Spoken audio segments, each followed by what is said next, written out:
नमस्कार दोस्तों, आप सभी का स्वागत है आपका अपना ही YouTube channel expert study point में। तो फिर से इसका एसपीटी साइंस चल रहा है। एसपीटी साइंस का आज मॉडल सेट 13 से स्टार्ट करेंगे। तो मॉडल सेट 13 से स्टार्ट हम कर रहे हैं। ब्लैक होल सिद्धांत का प्रतिपादन किसने किया है?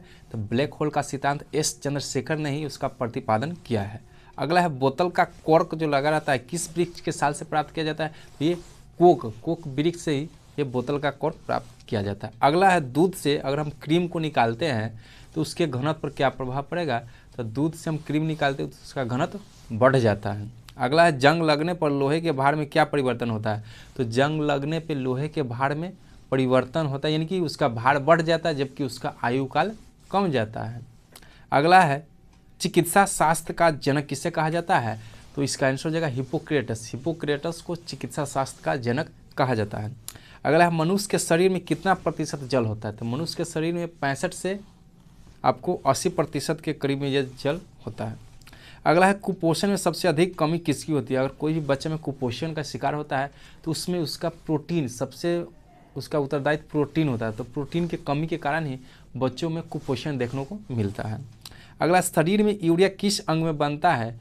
तो शरीर में जो यकृत होता है जिसको लीवर कहते हैं उसी में यूरिया का निर्माण होता है। अगला है मनुष्य में बुढ़ापा किस ग्रंथि के लुप्त हो जाने के कारण होता है? मनुष्य जब बुढ़ापा होता है तो किस ग्रंथि के लुप्त होने के कारण? ये थॉमस ग्रंथि के लुप्त होने के कारण ऐसा होता है। अगला है रक्तचाप किसके द्वारा नियंत्रित होता है? तो रक्तचाप एड्रिनल ग्रंथि के द्वारा नियंत्रित होता है। अगला है दूध को किस ताप पर पाश्चुकृत किया जाता है? तो दूध को 62 डिग्री सेल्सियस पर पाश्चुकृत किया जाता है। अगला है BHC 10% का व्यापारिक नाम क्या है? तो इसका नाम है गैमेक्सिन। BHC 10% का व्यापारिक नाम गैमेक्सिन है। अगला है दूध का खट्टा होना किसका उदाहरण? दूध जो खट्टा होता है किसके कारण होता है? तो जीवाणु के कारण होता है। अगला लैक्टोबैसिलस नामक जीवाणु के कारण दूध दही में बदलता है, यानी कि उसमें पाया जाता है। अगला कपास की खेती के लिए सर्वोत्तम मिट्टी कौन सा है? कपास की खेती के लिए कौन सा मिट्टी अच्छा है? तो कपास मिट्टी कहते हैं। काली मिट्टी उत्तरदायी होता है और काली मिट्टी को हम रेगुड़ मिट्टी के नाम से भी हम जानते हैं। अगला है बच्चों का लिंग का निर्धारण कैसे होता है? तो बच्चों का लिंग का निर्धारण जो होता है उसके पिता के क्रोमोसोम पर होता है, यानी पिता से 22+Y क्रोमोसोम लेता है। अगला है जीवन रक्षक हार्मोन किस ग्रंथि से स्रावित होता है? तो जीवन रक्षक हार्मोन जो होता है एड्रिनल ग्रंथि से स्रावित होता है। अगला है बैरोमीटर में पारे के तल का एकाएक गिरना क्या प्रदर्शित करता है? तो यहाँ पे जो बैरोमीटर उसका लगा रहता है उसमें एकाएक उसका पारा गिरेगा तो समझिएगा कि आंधी तूफान आने वाला है। अगर धीरे धीरे गिरेगा तो समझिएगा कि बारिश आने वाला है। अगर उसका पाठ्यांक धीरे धीरे ऊपर चढ़ रहा है तो समझिएगा कि मौसम साफ होने वाला है। अब मॉडल सेट 14 देखेंगे। कहता है RH फैक्टर का संबंध किससे है? तो इसका आंसर हो जाएगा रक्त से ही संबंधित है। कौन है? RH factor. अगला है पेनिसिलिन क्या है? तो पेनिसिलिन एक एंटीबायोटिक है।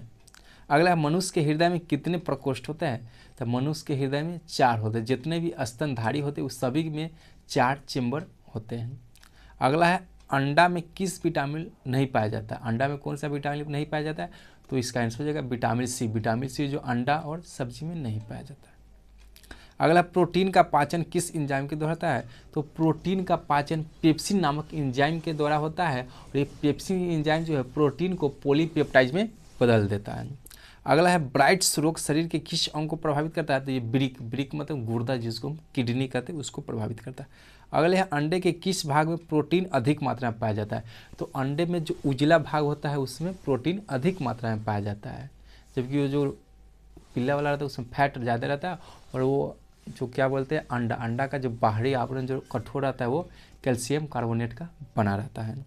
अगला है लोहे के किस रूप में कार्बन की मात्रा न्यूनतम होती है? तो पिटवा लोहा में कार्बन की मात्रा सबसे कम होती है और ये सबसे शुद्ध लोहा होता है। अगला है जीव विज्ञान का जनक किसे कहा जाता है? तो इसका आंसर हो जाएगा अरस्तु। अरस्तु को जीव विज्ञान का जनक कहा जाता है। अगला है रासायनिक दृष्टि से वाटर ग्लास क्या है? तो वाटर ग्लास से सोडियम सिलिकेट को हम कहते हैं। अगला है दर्द दूर करने वाली दवाओं का क्या नाम है? तो एनाल्जेसिक। दर्द जो दूर करते हैं उसका दवा का नाम है एनाल्जेसिक। अगला प्रोटीन किससे बने होता है? तो प्रोटीन अमीनो अम्ल के मिल के बनता है। अगला दूध में कौन सा शर्करा होता है? तो दूध में लैक्टोज रहता है। अगला है एंटीबायोटिक्स नष्ट करता है तो जीवाणु को, एंटीबायोटिक जो हम खाते हैं वो जीवाणु को नष्ट करता है। एंटीबायोटिक जीवाणु, जीवाणु का ही इंग्लिश नाम बैक्टीरिया है। अगला है लोहे का अंश सबसे अधिक किस में पाया जाता है, तो लौह मतलब लोहा जिसको Fe संकेत होता है वो हरी सब्जियों में अधिक मात्रा पाया जाता है, और हरी सब्जी में पूछेगा तो पालक में सबसे अधिक मात्रा में रहता है। अगला है रानी खेती बीमारी किससे है, तो इसका आंसर हो जाएगा मुर्गियों, रानी खेती बीमारी वो मुर्गियों से संबंधित है। अगला है अल्जाइमर रोग में मानव शरीर का कौन सा अंग प्रभावित होता है, तो इसका आंसर हो जाएगा मस्तिष्क, अल्जाइमर में मस्तिष्क रोग प्रभावित होता है। अगला अंडाणुओं का निषेचन प्राय किस में होता है, तो इसका answer fallopian tube, fallopian tube में ही अंडाणु का निषेचन होता है। अगला है पौधों में जैव पदार्थों का वहन किसके द्वारा होता है, तो आपको बताया था कि पौधा में एक जाइलम होता है और एक फ्लोएम होता है। जाइलम का कार्य रहता है कि मिट्टी से जल और खनिज पदार्थों को पत्तियों तक पहुँचाना, तथा बनाए गए जैव पदार्थ भोज्य को फ्लोएम द्वारा पत्तियों से पौधे के विभिन्न भागों में पहुँचाना। अगला इत्र की तीखी गंध अथवा सुगंध की पहचान मस्तिष्क के किस भाग में होता है, तो अग्र भाग में होता है, और अग्र भाग में ही सेरिब्रम होता है। अगला एंटीबायोटिक एम्प्लिसिलिन प्राप्त होती है, तो ये बैक्टीरिया से यानी जीवाणु से प्राप्त होता है। अगला मॉडल सेट हम 15 देखेंगे। कौन सा तत्व हाइड्रोजन के साथ सबसे अधिक मिश्रित रहता है, तो आप देखते होइएगा कि हाइड्रोजन और कार्बन का बॉन्ड सबसे लंबा बनाता है, इसीलिए इसका आंसर कार्बन हो जाएगा। अगला कागज पर पुराने उंगलियों के चिन्हों को किसके द्वारा विकसित किया जाता है, तो सिल्वर नाइट्रेट, सिल्वर नाइट्रेट के द्वारा कोई भी कागज पे पुराने और किसी का फिंगर लगा तो पता चलता है। अगला है डिहाइड्रेशन से प्राय किस पदार्थ की कमी होती है, तो ये इसका आंसर हो जाएगा सोडियम क्लोराइड होता है। अगला है पैक करने के लिए प्रयुक्त होने वाली सेलोफोन किसकी बनी होती है, तो इसका आंसर जो ग्लूकोज एसीटेट होता है। अगला है कैंसर की प्रसिद्ध दवा टैक्सोल किस वृक्ष से प्राप्त किया जाता है, तो इसका आंसर यू वृक्ष से प्राप्त किया जाता है। अगला चीनी के शोधन के लिए कौन सा रंजक प्रयुक्त होता है, तो इसका आंसर बोल ब्लैक हो जाएगा। अगला है कृत्रिम सिल्क कहलाता है रेयन, रेयन को कृत्रिम सिल्क कहते हैं, जबकि मानव द्वारा प्रथम संश्लेषित रेशा की बात करें तो नायलॉन हो जाएगा। अगला व्यक्ति का भार किस प्रकार के लिफ्ट में अधिक होगा, तो जो वस्तु यानी कि जो लिफ्ट जो ऊपर की ओर गति के साथ बढ़ेगा तो हमारा भार बढ़ता हुआ प्रतीत होता है। अगला हाइड्रोजन के समस्थानिकों की संख्या कितने हैं, तो हाइड्रोजन के समस्थानिकों की संख्या 3 होता है, ड्यूटियम, प्रोटियम और ट्रिटियम। अगला है द्रवों में ऊष्मा का सर्वोत्तम संवाहक होता है, तो पारा होता है। अगला तारे का टिमटिमाने का आंशिक कारण क्या है, तो वायुमंडलीय अपवर्तन या वातावरण अपवर्तन के कारण वायुमंडल में तारे टिमटिमाते हैं। अगला किसके साथ कास्टिक सोडा को उबालकर साबुन तैयार किया जाता है, तो वसा के साथ कास्टिक सोडा को उबालेंगे तो साबुन प्राप्त होता है। अगला मानव में कशेरुकों की कुल संख्या कितनी होती है, तो इसका आंसर हो जाएगा 33। मानव में कशेरुकों की संख्या 33 होती है। अगला है मानव शरीर में औसतन ऑक्सीजन तत्व की प्रतिशत कितना होता है, तो लगभग 65% के करीब में होता है। अगला है ग्लूकोमा किसका रोग है, तो ग्लूकोमा नेत्र का रोग है। ग्लूकोमा, ट्रेकोमा, आपको हो गया वर्धानता हो गया, या आपको मोतियाबिंद हो गया, ये सब क्या है आँख से संबंधित बीमारी हो गया, रतौंधी सब। अगला सभी जैव यौगिक का अनिवार्य मूल तत्व क्या था, कार्बन है। जितना भी जैव तत्व है वो जलने के बाद कार्बन ही देता है, तो यही है कि सभी जैव यौगिकों का अनिवार्य तत्व कार्बन है। अगला है फोटोग्राफिक में कौन सा अम्ल प्रयोग किया जाता है, तो ऑक्जेलिक अम्ल का प्रयोग किया जाता है। फोटोग्राफिक में ऑक्जेलिक अम्ल का प्रयोग किया जाता है। अगला है डायनासोर थे, तो डायनासोर मेसोजोइक सरीसृप के थे। तो डायनामाइट का प्रमुख अवयव है, तो ये डायनामाइट का प्रमुख अवयव नाइट्रोग्लिसरीन दिया है, कहीं कहीं ट्राई नाइट्रोग्लिसरीन भी रहता है। डायनामाइट की बात करें तो डायनामाइट का खोज अल्फ्रेड नोबेल ने किया है। अगला है पर्णहरित यानी क्लोरोफिल में उपस्थित रहता है, तो क्लोरोफिल में मैग्नीशियम धातु उपस्थित रहता है। अगला कोबाल्ट 60 उत्सर्जित कौन सा किरण करता है, तो गामा किरण है जो कोबाल्ट 60 उत्सर्जित करते हैं। अगला पृथ्वी का पलायन वेग कितना होता है, पृथ्वी का पलायन वेग 11.2 किलोमीटर प्रति सेकेंड होता है। अगला है अल्कोहल का प्रयोग किस तापमान पर करेंगे, जहाँ का टेम्परेचर -40 डिग्री सेल्सियस से नीचे हो जाता है वहाँ पे हम अल्कोहल का प्रयोग करते हैं। आगे है किसी पदार्थ को गर्म करने पर क्या प्रभाव पड़ता है, किसी पदार्थ को हम गर्म करेंगे तो उसका आयतन बढ़ता है जबकि द्रव्यमान नियत रहता है। अगला, ध्वनि की चाल किस पर निर्भर करता है? तो ध्वनि की चाल उसकी प्रत्यास्थता तथा उसके घनत्व पर निर्भर करता है। अगला, सबसे अधिक ध्वनि की चाल किस माध्यम में होती है? तो आपको पता होना चाहिए ध्वनि की चाल सबसे ज़्यादा ठोस माध्यम में होता है, उसके बाद द्रव में होता है और उसके बाद गैस में होता है। अगला, सामान्य आँख के लिए दूर बिंदु कितना है? हमारे सामान्य आँख के लिए दूर बिंदु का कोई सीमा नहीं, यानी अनंत होता है। और स्पष्ट जैसे कि न्यूनतम दूरी पूछता है तो क्या होता है? 25 सेंटीमीटर होता है। अगला है, प्रकाश का सबसे अच्छा परावर्तक किससे माना जाता है? तो प्रकाश का सबसे अच्छा परावर्तक समतल दर्पण यानी प्लेन मिरर माना जाता है। अगला, इंद्रधनुष का निर्माण किन किन क्रियाओं के द्वारा होता है? तो इंद्रधनुष का निर्माण पूर्ण आंतरिक परावर्तन, अपवर्तन और वर्ण विक्षेपण के द्वारा होता है। अगला, प्रकाश का प्रकीर्णन किस पर निर्भर करता है? तो प्रकाश का प्रकीर्णन उसके तरंगदैर्ध्य पर निर्भर करता है। आगे है, सबसे कम तरंगदैर्ध्य किसका होता है? विद्युत चुंबकीय तरंग में सबसे कम तरंगदैर्ध्य किसका होता है? तो गामा किरणें का सबसे कम तरंगदैर्ध्य होता है। अगला है, निकट दृष्टि दोष के कारण क्या है? तो निकट दृष्टि दोष में नेत्र लेंस का मोटा हो जाता है और फोकस दूरी उसका कम हो जाता है, जिसके कारण उसका जो प्रतिबिंब बनता है दर्पण के पीछे बनता है, यानी आँख के पीछे बनता है। इसलिए उसको दूर करने के लिए हम क्या लगाते हैं? उत्तल लेंस का प्रयोग करते हैं।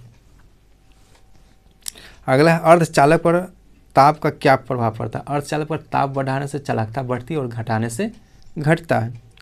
अगला है, हीटर का तार बना होता है, तो हीटर का तार नाइक्रोम का बना होता है। अगला, प्रोटॉन का भार जो इलेक्ट्रॉन के भार का कितना होता है? तो 1836 गुना होता है, कहीं कहीं 1840 भी देखने को मिलेगा। अगला है, CO2 गैस का गुण क्या होता है? तो भाई CO2, सी जो है आपका अधातु है, तो अधातु का ऑक्साइड क्या होता है? क्षारीय होता है। तो यहाँ पर भी क्या हो जाएगा? सॉरी, यानी धातु का ऑक्साइड क्षारीय होता है और अधातु का ऑक्साइड अम्लीय होता है। तो सी तो आपको क्या हो गया? अधातु।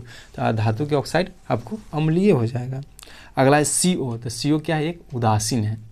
अगला है, संयोजी इलेक्ट्रॉन की अधिकतम संख्या कितने हो जाए? तो किसी परमाणु में अधिकतम संयोजी इलेक्ट्रॉन की बात करें तो 8 हो सकता है, 8 से ज़्यादा नहीं हो सकता है। अगला है, अम्ल का लिटमस पत्र पर क्या प्रभाव? अम्ल जो होता है नीले लिटमस पत्र को लाल कर देता है। अगला, अम्ल में कौन सा तत्व के परमाणु अनिवार्य रूप से रहता है? अम्ल में आप देखते होइएगा हमेशा हाइड्रोजन तत्व विद्यमान रहता है। अगला, भस्म यानी क्षार का लिटमस पत्र पर क्या पड़ता है? भस्म जो है ना, यानी कि लाल को नीले में बदल देता है। अगला, दिया सलाई बनाने में किसका प्रयोग किया जाता है? तो दिया सलाई बनाने में लाल फास्फोरस का प्रयोग किया जाता है, यानी माचिस में। अगला है, कीटाणुनाशक के रूप में किसका प्रयोग किया जाता है? तो कीटाणुनाशक के रूप में व्यंजक चूर्ण का प्रयोग किया जाता है, जिसका फॉर्मूला CaOCl2 होता है। अगला है, साबुन बनाने की प्रक्रिया को क्या कहते हैं? साबुन बनाने की प्रक्रिया को साबुनीकरण भी कहते हैं और इंग्लिश में सैपोनिफिकेशन कहते हैं। अगला है, रक्त का कितना प्रतिशत भाग प्लाज्मा होता है? तो ये 55% भाग प्लाज्मा होता है। अगला, श्वसन क्रिया के फलस्वरूप किसका निर्माण होता है? तो श्वसन क्रिया के फलस्वरूप ये ऊर्जा का निर्माण होता है और श्वसन जो है एक ऊष्मा क्षेपीय क्रिया। आप श्वास छोड़ते हैं तो गर्म निकलता है, यानी कि ऊष्मा क्षेपीय क्रिया हो गया। अगला है, श्वसन में शर्करा का क्या होता है? तो ऑक्सीकरण होता है। शर्करा का क्या होता है? ऑक्सीकरण होता है। अगला, आमाशय में भोजन का पाचन किस माध्यम होता है? तो ये अम्लीय माध्यम में होता है भोजन का पाचन। अगला है, ब्रिक यानी किडनी का भार कितना होता है? तो 150 ग्राम होता है इसका भार। अगला, 24 घंटे में मनुष्य लगभग कितना मूत्र उत्सर्जन करता है?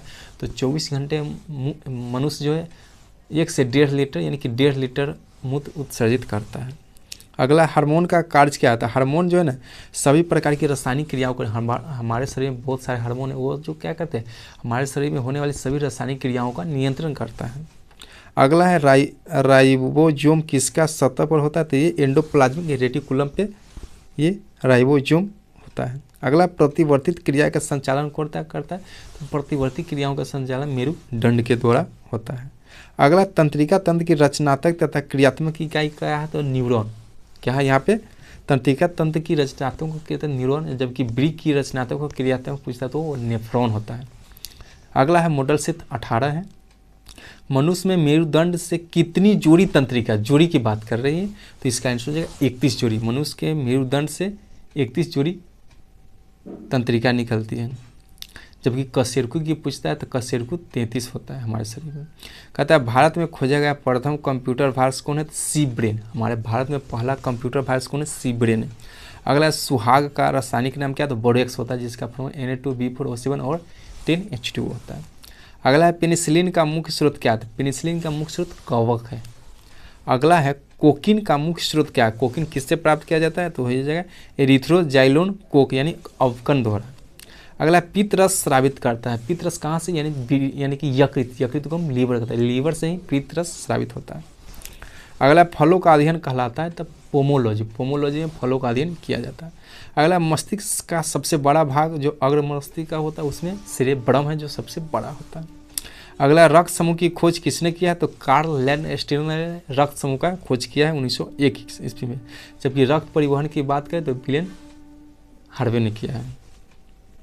अगला है पुष्पों का अध्ययन क्या किया जाता है? पुष्पों के अंदर एंथ्रोलॉजी में पुष्पों का अध्ययन किया जाता है। अगला है लैक्रिमल ग्रंथियाँ कहाँ से स्रावित होता है? तो आंसू से लैक्रिमल ग्रंथि स्रावित होता है। अगला रबर क्या है? रबर एक प्राकृतिक बहुलक होता है और रबर को मजबूती बनाने के लिए सल्फर का प्रयोग हम करते हैं जिसको वल्गनीकरण कहते हैं। अगला ब्रह्मांड में सर्वाधिक मात्रा में पाए जाने वाला तत्व, ब्रह्मांड की बात, वायुमंडल के ब्रह्मांड में सबसे अधिक मात्रा में पाए जाने वाला तत्व हाइड्रोजन है। अगला सेफ्टी लैंप के आविष्कारक कौन है? तो सेफ्टी लैंप के आविष्कार हम्फ्री डेवी ने किया है। अगला है समुद्र की गहराई किस यंत्र द्वारा मापी है? समुद्र की जो गहराई होती है उसको फैदोमीटर से उसकी गहराई मापते हैं। अगला है प्रकाश के तरंग का सिद्धांत का प्रतिपादन किसने किया है? तो न्यूटन साहब ने प्रकाश के तरंग का सिद्धांत प्रतिपादित किया है। अगला है 1 किलोवाट घंटा किसके यानी कितने जूल के बराबर? 3.6 × 10⁶ जूल के बराबर होता है 1 किलोवाट घंटा। अगला कितने डिग्री सेंटीग्रेड को परम शून्य ताप कहते हैं? तो -273 डिग्री सेल्सियस को परम शून्य ताप कहते हैं। अगला ध्वनि की तीव्रता का सीजीएस मात्रक क्या है? तो ध्वनि की तीव्रता का सीजीएस मात्रक डेसिबल होता है। अगला है हृदय तथा फेफड़ों की आवाज़ को सुनने के लिए किस यंत्र का प्रयोग किया जाता है? तो स्टेथोस्कोप। हृदय और फेफड़ों की धड़कन को सुनने के लिए स्टेथोस्कोप का प्रयोग हम लोग करते हैं। अगला है थर्मामीटर के आविष्कार कौन है? थर्मामीटर का आविष्कार किसने किया? तो इसका आंसर हो जाएगा फारेनहाइट। वह पौधा कौन सा है जो ऑक्सीजन की अनुपस्थिति में श्वसन करते हैं? यानी उस पौधा का नाम बताया जो ऑक्सीजन की अनुपस्थिति में श्वसन लेते हैं, तो वो क्लोरेला है। क्लोरेला एक पौधा है जो ऑक्सीजन की अनुपस्थिति में वो श्वसन लेते हैं, इसीलिए क्लोरेला का उपयोग अंतरिक्ष यात्री अपने साथ ले जाते हैं। अगला है प्लेग की बीमारी किस जीवाणु द्वारा फैलती है? सबसे पहले तो प्लेग जीवाणु द्वारा होने वाला रोग है, तो किस जीवाणु से फैलती है? तो ये पास्चुरेला पेस्टिस से फैलता है। अगला है कोशिका की किस भाग को साइट ऑफ कंट्रोल कहते हैं? तो केंद्रक को क्या कहते हैं? तो साइट ऑफ कंट्रोल कहते हैं। अगला है प्रोटीन का यानी कौन सा प्रोटीन को रक्त को थका जमाने में मदद करता है? यानी कौन सा प्रोटीन है जो रक्त को थका यानी जमने में सहायता करता है? तो इसका प्रोटीन का नाम है फाइब्रिनोजेनिन नामक प्रोटीन है। अगला है पागल कुत्ते के काटने से कौन सी बीमारी होती है? तो पागल कुत्ते के काटने से हाइड्रोफोबिया नामक बीमारी होता है। जिस व्यक्ति को हाइड्रोफोबिया हो जाता है वो पानी से काफ़ी डरते हैं। अगला है उपग्रह में समय ज्ञात करने के लिए अंतरिक्ष यात्री किस प्रकार की घड़ी का प्रयोग करते हैं? तो वो स्प्रिंग घड़ी का प्रयोग करते हैं। अगला है किरचॉफ के नियम से क्या समझते हैं? तो किरचॉफ का नियम कहता है कि अच्छे उत्सर्जक अच्छे अवशोषक होते हैं। अगला है आदर्श गैस की आंतरिक ऊर्जा किस पर निर्भर करती है? आदर्श गैस की आंतरिक ऊर्जा उसके ताप पे निर्भर करती है। अगला है कौन सा ऊतक शरीर के तापक्रम को नियंत्रित करता है? तो संयोजी ऊतक जो है वो क्या करता है? तापक्रम को नियंत्रित करता है। संयोजी ऊतक को कनेक्टिव टिश्यू कहते हैं। अगला है पचे हुए भोजन एवं हार्मोन का शरीर में संवहन किसके द्वारा होता है? तो हमारे शरीर में पचे हुए भोजन और हार्मोन का संवहन प्लाज्मा द्वारा होता है। अगला है हृदय से शरीर की ओर ले जाने वाली रक्त वाहिनी को क्या कहते हैं? हमारे हृदय से शरीर के विभिन्न भागों में ले जाने वाली रक्त वाहिनी को हम धमनी कहते हैं, जबकि शरीर के विभिन्न भागों से हृदय तक ले जाने वाली रक्त वाहिनी को हम शिरा कहते हैं। धमनी में शुद्ध रक्त का प्रवाह होता है जबकि शिरा में अशुद्ध रक्त का प्रवाह होता है। अगला है टिटनेस द्वारा शरीर का कौन सा अंग प्रभावित होता है? तो तंत्रिका तंत्र प्रभावित होता है टिटनेस से। टिटनेस एक जीवाणु द्वारा रोग है। अगला है सवाल ईस्ट अमीबा में किस प्रकार का विखंडन होता है? तो असूत्री विभाजन उसमें होता है। अगला कांच को कैसे प्राप्त करते हैं? कांच को कैसे प्राप्त करते हैं? तो सोडियम कैल्शियम के कार्बोनेट को सिलिका के साथ गर्म करने पे ये कांच प्राप्त होता है। कैल्शियम कार्बोनेट और कैल्शियम कार्बोनेट और सोडियम कार्बोनेट को सिलिका के साथ गर्म करते हैं तो कांच प्राप्त होता है। अगला है नाखून और बालों में उगने वाले ऊतकों की क्या कहते हैं। हमारे नाखून और बाल में जो उगते हैं उसको क्या कहते हैं, तो क्रेटिनोफिली कहते हैं, उसको क्रेटिनोफिली कहते हैं। अगला है जर्मन सिल्वर किसका उदाहरण, तो यहाँ पे जर्मन सिल्वर किसका मिश्रण होता है, तो यहाँ पे जस्ता एवं निकल दिया है, तांबा भी होता है, तो यानी जर्मन सिल्वर तांबा जस्ता और निकेल का मिश्रण होता है। अगला है किस खनिज को बेवकूफ़ों का सोना यानी वूल ऑफ गोल्ड के नाम से जाना जाता है, आयरन पाइराइट या आयरन सल्फाइड। दोनों आपको आंसर मिल सकता है, ऑप्शन में जो मिलेगा उसको मार दिए, आयरन सल्फाइड या आयरन पाइराइट। अगला है एक एंगस्ट्रम किसके बराबर होता है, तो एक एंगस्ट्रम 10 के पावर -10 मीटर के बराबर होता है, और परमाणु की त्रिज्या भी जो होती है उसका आकार 10 के पावर -10 मीटर होता है, जबकि नाभिक 10 के पावर -15 मीटर होता है। अगला है डिहाइड्रेशन में शरीर में किस रसायन की कमी हो जाती है, तो सोडियम क्लोराइड की कमी हो जाती है डिहाइड्रेशन होने पर।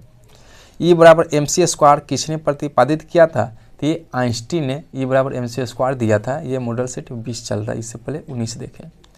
अगला है रॉकेट किस सिद्धांत पर कार्य करता है, तो रॉकेट संवेग संरक्षण के सिद्धांत पर काम करता है। कहीं कहीं रेखीय संवेग संरक्षण का सिद्धांत भी देखने को मिलेगा, और न्यूटन के तृतीय गति के नियम पर भी रॉकेट चलता है।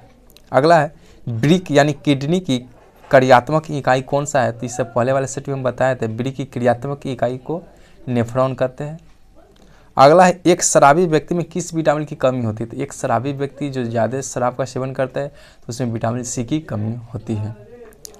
अगला कवक में संचित भोज किस रूप में रहता है, तो कवक में संचित भोज ग्लाइकोजन के रूप में रहता है। अगला ज्वालामुखी पर्वतों में कौन सी गैस निकलती है, तो ज्वालामुखी पर्वतों से सल्फर डाइऑक्साइड यानी SO2 गैस निकलती है। अगला है भारत का प्रथम न्यूक्लियस रिसर्च सेंटर कौन सा है, तो ऑप्शन है भारत का पहला रिसर्च सेंटर। अगला है कार्य का सीजीएस पत्रिका मात्रक, कार्य का सीजीएस पत्रिका पूछा तो कार्य का सीजीएस पत्रिका में मात्रक अर्ग होता है, जबकि एसआई पद्धति में जूल होता है। अगला प्रश्न मोटर गाड़ी में ईंधन के रूप में प्रयुक्त गैसोहॉल किसका मिश्रण होता है, तो पेट्रोल और एल्कोहल का मिश्रण होता है गैसोहॉल। अगला किस प्रकार के प्रतिबिंब को पर्दे पर प्राप्त किया जाता है, तो प्रतिबिंब दो प्रकार के बनता है, एक वास्तविक प्रतिबिंब और एक आभासी प्रतिबिंब। तो वास्तविक प्रतिबिंब को हम डायरेक्ट पर्दे पर प्राप्त कर सकते हैं, जबकि आभासी प्रतिबिंब जिसको काल्पनिक प्रतिबिंब भी कहते हैं उसको हम पर्दे पर प्राप्त नहीं कर सकते हैं वास्तविक रूप से। अगला है वायुयान की चाल एवं ध्वनि के चाल के अनुपात को मैक संख्या, वायुयान की चाल और ध्वनि की चाल के अनुपात को हम मैक संख्या कहते हैं। अगला समतल दर्पण में व्यक्तियों को अपना प्रतिबिंब देखने के लिए दर्पण की लंबाई कम से कम कितनी होनी चाहिए। अगर कोई दर्पण में आप अपना पूरा प्रतिबिंब देखना चाहते हैं तो दर्पण का साइज आपके लंबाई की आधी होना चाहिए। अगला समुद्र की दूरी मापने के लिए किसका प्रयोग होता है, समुद्र की दूरी को मापने के लिए नॉटिकल मील का प्रयोग करते हैं। एक नॉटिकल मील बराबर 1.852 किलोमीटर होता है, या कहीं 1.853 किलोमीटर भी देखने को मिल सकता है। अगला किस सामान्य यंत्र की सहायता से प्रस्रव तरंग उत्पन्न किया जाता है, तो सोनार के द्वारा प्रस्रव तरंग उत्पन्न किया जा सकता है। प्रस्रव तरंग का हटर जो होता है 20,000 डिग्री सेल्सियस 20,000 हटर से अधिक होता है। सोनार का पूरा नाम होता है साउंड नेविगेशन एंड रेंजिंग होता है। अगला लैंगरहैंस की दुबका कहाँ पाया जाता है, तो अग्नाशय में लैंगरहैंस की दुबका पाया जाता है। अगला उत्तेजित भीड़ को तितर बितर करने में पुलिस द्वारा प्रयोग किया जाने वाला अश्रु गैस कौन है, तो अमोनिया का प्रयोग किया जाता है तितर बितर करने के लिए। अगला सिक्का किसका धातु का, यानी सिक्का जो है किस धातु के मिलकर बना होता है, तो इसका आंसर हो जाएगा तांबा और टीन। तांबा 88% रहता है, जबकि टीन 12% रहता है। अब मॉडल सेट 21 देखेंगे। टेस्ट ट्यूब बेबी का अर्थ क्या होता है, तो पात्र में निषेचन, यानी मादा युग्म और नर युग्म जो पात्र में निषेच करते हैं उसके बाद उसको गर्भाशय में हम प्रतिरोपण करते हैं। अगला लीवर में भविष्य के लिए कौन सा विटामिन भंडारित रहता है, तो लीवर में ए भंडारित यानी विटामिन ए भंडारित रहता है। अगला कैंडेला किसका मात्रक, तो कैंडेला आपको ज्योति तीव्रता का मात्रक होता है। 7 आधारी मात्रक होता है, उसमें कैंडेला भी आता है आधारी मात्रक में, तो इसका ऐसा मतलब कैंडेला होता है, यानी ज्योति तीव्रता का ऐसा मतलब कैंडेला होता है। अगला ग्रहों की गति के नियम किसने प्रतिपादित किया था, तो केपलर नामक वैज्ञानिक ने ग्रहों की गति का नियम दिया था। अगला साबुन का बुलबुला किस कारण से रंगीन दिखाई देते हैं, तो ये व्यतिकरण के कारण आपका साबुन का बुलबुला रंगीन दिखाई देता है सनलाइट की उपस्थिति में। अगला है किन्हें लाल द्रव के नाम से भी जाना जाता है, तो पोटेशियम परमैंगनेट को लाल दवा के नाम से जाना जाता है, जिसका फॉर्मूला होता है KNMO4, KNMO4 होता है। अगला है मनुष्य के लार में पाया जाने वाला एंजाइम कौन सा है? तो मनुष्य के लार में टाइलिन नामक एंजाइम पाया जाता है। अगला है चाबी भरी घड़ी में कौन सी ऊर्जा होता है? तो चाबी भरी घड़ी में स्थिति ऊर्जा होता है, जहाँ पे रुकावट की बांध होता है, जैसे धनुष ताने हुए रहते उस समय स्थिति ऊर्जा रहता है। एक बांध जो रहता है नदी का, वो भी, उसमें भी स्थिति ऊर्जा रहता है। अगला है तेल दीप की बत्ती में तेल किस कारण ऊपर चढ़, तेल जो है जैसे लालटेन हो गया या दिया बारते हैं तो उसमें तेल जो ऊपर चढ़ता है किसी कारण? तो केशिकत्व के कारण। केशिकत्व का इंग्लिश में कैपिलरी है, तो कहीं कैपिलरी भी देखने को मिल सकता है। अगला है ध्वनि की चाल अधिकतम किस में होती है? तो सबसे पहले तो ठोस में अधिक होती है। तो ठोस में किस में? तो इस्पात में सबसे अधिक होती है ध्वनि की चाल। अगला सोनार अधिकांशतः किसके द्वारा प्रयोग किया जाता है? सोनार जो होता है वो नौ संचालकों द्वारा प्रयोग किया जाता है। अगला संतान के निर्धारण के लिए किनका गुणसूत्र उत्तरदायी होता है? संतान के निर्धारण के लिए पिता का गुणसूत्र निर्धारित होता है। अगर पिता से 22+X अगर संतान में मिलेगा तो वो लड़की पैदा होगा, जबकि 22+Y मिलेगा तो लड़का पैदा होगा। अगला है महासागर में डूबी हुई वस्तुओं की स्थिति जानने के लिए किस यंत्र का प्रयोग करते हैं? तो सोनार का प्रयोग करते हैं छुपी हुई वस्तुओं को पता करने के लिए या डूबी हुई वस्तुओं को। अगला है मस्तिष्क संबंधित बीमारियों का निरूपण किसके द्वारा किया जाता है? मस्तिष्क से संबंधित बीमारी होता है उसको लिए EEG का प्रयोग किया जाता है, जबकि हृदय के लिए ECG का प्रयोग करते हैं। अगला शरीर में ऑक्सीजन की पूर्ति किसके माध्यम द्वारा होता है? तो लाल रक्त कणिकाओं के द्वारा हमारे शरीर में ऑक्सीजन की पूर्ति होती है। अगला है स्वाइन फ्लू फैलाने वाला वायरस का नाम क्या है? तो H1N1 है। अगला है स्तनधारियों वर्ग में रक्त का सबसे अधिक तापमान किसका होता है? यानी कि कौन सा स्तनधारी है जिसका रक्त का तापमान अधिक होता है? तो बकरी होता है।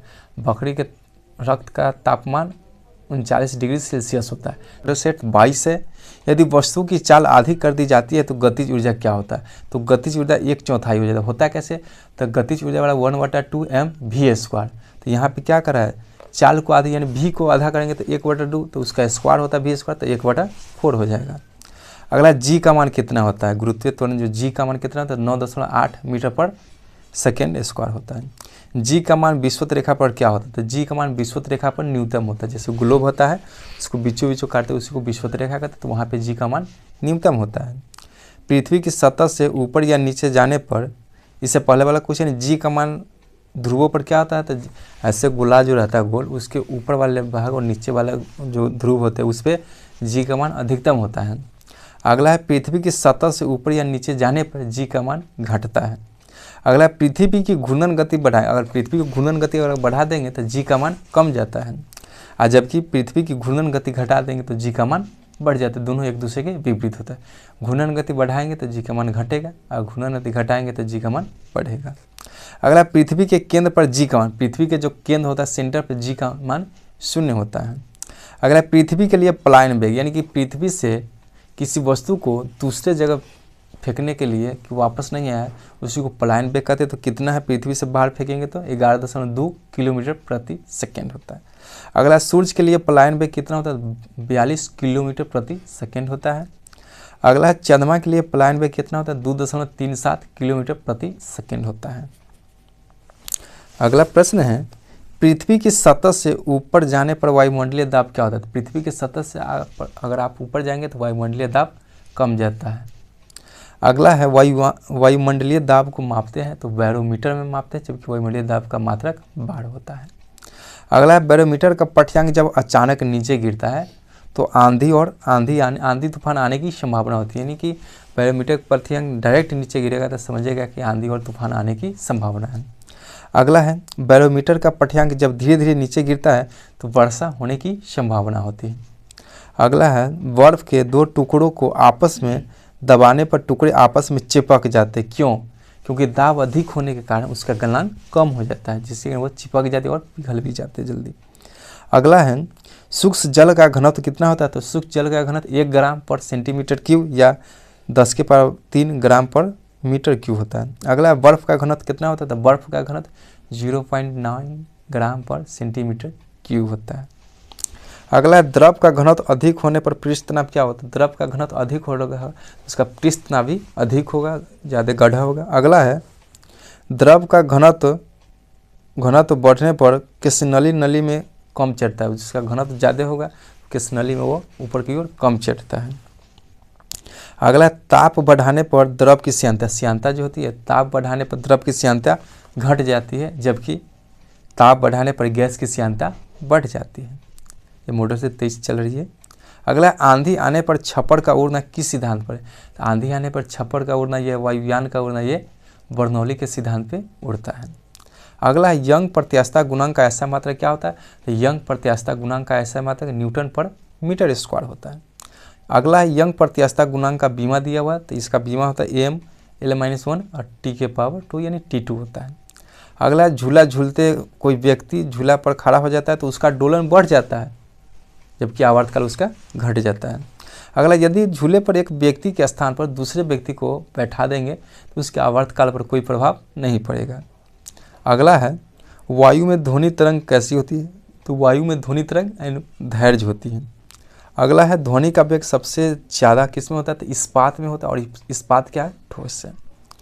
अगला प्रस्रव तरंग की आवृत्ति कितनी होती है? तो प्रस्रव तरंग की आवृत्ति 20,000 हर्ट्ज से अधिक होती है। अगला अपश्रव तरंग की आवृत्ति कितनी होती है? तो अपश्रव तरंग की आवृत्ति 20 हर्ट्ज से कम होती है, और श्रव तरंग की आवृत्ति 20 हर्ट्ज से 20,000 हर्ट्ज के बीच में होती है, जिसको मनुष्य सुन सकता है। अगला स्पष्ट प्रतिध्वनि सुनने के लिए परावर्तक तथा ध्वनि स्रोत के बीच न्यूनतम दूरी 17 मीटर होती है, कहीं कहीं 16.6 मीटर भी देखने को मिलेगा। अगला ध्वनि के वेग का मान सबसे कम किस में होता है? तो हम बताए थे कि सबसे अधिक ठोस में होता है, उसके कम द्रव में, उससे कम गैस में, यानी सबसे कम गैस में होता है ध्वनि की चाल।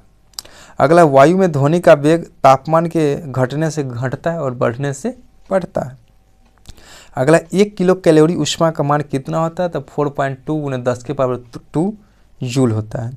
अगला मानव शरीर का सामान्य तापमान डिग्री में करें तो 37 डिग्री सेल्सियस, फ़ारेनहाइट में 98.6 फ़ारेनहाइट, केल्विन की बात करें तो 310 केल्विन होता है।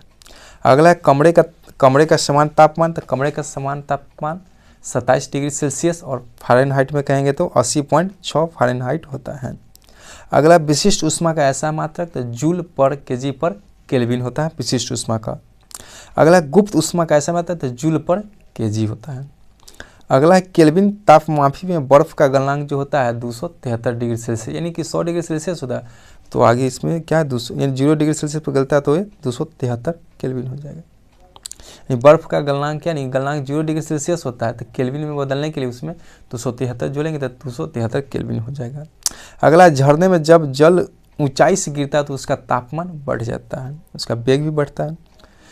ताप के सेल्सियस पैमाने पर परम शून्य ताप कितना होता है? तो -273 डिग्री सेल्सियस को परम शून्य ताप कहते हैं। मॉडल सेट 24 देखेंगे। कहता है विद्युत केतली में पानी किस कारण से गर्म होती है? विद्युत केतली में जो पानी तो द्रव रहता है, तो ये संवहन विधि द्वारा वो गर्म होता है। अगला बोलोमीटर एक यंत्र है जो क्या मापता है? तो ऊष्मीय विकिरण को मापता है। अगला किसी ठोस पदार्थ के बिना द्रव में बदले वाष्प अवस्था में परिवर्तन को क्या कहते हैं? तो उत्पादन कहते हैं। अगर कोई ठोस चीज़ है उसको अगर डायरेक्ट अगर उसमें ताप देंगे तो द्रव में बदले डायरेक्ट यानी गैसीय अवस्था में बदल जाए तो उसको हम ऊर्ध्वपातन कहते हैं। अगला है जिस ताप पर कोई ठोस पदार्थ ऊष्मा पाकर द्रव में परिवर्तित हो उसे गलनांक, कोई ठोस पदार्थ है वो गलना स्टार्ट कर दे उसको हम गलनांक कहते हैं। अगला जिस ताप पर कोई द्रव ऊष्मा पाकर वाष्प में बदल जाए उसको क्वथनांक कहते हैं। अगर मान लीजिए कोई जल है उसको जब 100 डिग्री सेल्सियस ऊपर करेंगे तो वो वाष्प में बदलना स्टार्ट हो जाए, यानी कि क्वथनांक ऐसा है जिसपे वो द्रव वाष्प में बदलना स्टार्ट हो जाता है। अगला द्रव से वाष्प में पदार्थ की अवस्था परिवर्तन को वाष्पन कहते हैं। द्रव है वाष्प में बदलेगा तो वो वाष्पन कहलाएगा। अगला ठोस से द्रव में पदार्थ की अवस्था परिवर्तन की तो क्या कहते हैं? तो गलन। ठोस है, ठोस जब ये गलना स्टार्ट हो जाएगा यानी द्रव में बदलेगा तो वो गलन कहलाए। अगला है दाब बढ़ाने से किसी द्रव का क्वथनांक पे क्या होता है? तो उसका दाब बढ़ाएंगे तो किसी द्रव का क्वथनांक बढ़ जाता है। अगला है दाब बढ़ाने हो गया। कहता है तेज हवा वाली रात्रि में ओश नहीं बनता है, तो तेज हवा वाली रात्रि में वाष्पीकरण की दर अधिक होता है, इसके कारण वो ओश नहीं बन पाता है। अगला ठोस कपूर से कपूर वाष्प बनने की प्रक्रिया को उत्पादन, ठोस कपूर से डायरेक्ट वाष्प में बदलता है उसको हम ऊर्ध्वपातन कहते हैं। अगला है बर्फ़ के गलन की गुप्त ऊष्मा कितना होता है, तो बर्फ़ के गलन की गुप्त ऊष्मा 80 कैलोरी पर ग्राम होता है। अगला है वाष्प की गुप्त ऊष्मा कितनी होती है, तो वाष्प की गुप्त ऊष्मा 536 कैलोरी पर ग्राम होता है। अगला है रेफ्रिजरेटर में थर्मोस्टेट का कार्य क्या है, तो वो एक समान तापमान को बनाए रखता है रेफ्रिजरेटर। अगला है प्रकाश तरंग किस प्रकार की तरंग है, तो प्रकाश एक अनुप्रस्थ तरंग है, जबकि ध्वनि की बात करें तो ध्वनि एक अनुदैर्ध्य तरंग है। अगला है प्रकाश का तरंग सिद्धांत किसके द्वारा प्रतिपादित किया था, हाइगेंस द्वारा प्रकाश के तरंग सिद्धांत को प्रतिपादित किया था। अगला प्रकाश एक प्रकार की विद्युत चुंबकीय तरंग है, यह सर्वप्रथम किसने किया, तो मैक्सवेल ने कहा था। अगला है किसने सर्वप्रथम यह दिखलाया कि प्रकाश तरंगों का विवर्तन होता है, तो ग्रीवाल्डी ने यह दिखाया था। अगला है प्रकाश विद्युत प्रवाह का प्रतिपादन किसने किया है, तो आइंस्टीन नामक वैज्ञानिक ने प्रकाश विद्युत प्रवाह का प्रतिपादन किया था। ये रहे आज का मॉडल, आज का वीडियो। इसका अगला पार्ट लाएंगे। और वीडियो अच्छा लग रहा है तो वीडियो को लाइक भी कीजिएगा, शेयर दोस्तों के साथ कीजिएगा, कमेंट भी कीजिएगा कैसा वीडियो लगा। और चैनल को अभी तक सब्सक्राइब नहीं किया तो सब्सक्राइब कर दीजिएगा। फिर मिलते हैं इसके अगले पार्ट में, तब तक के लिए ओके बाय, टेक केयर।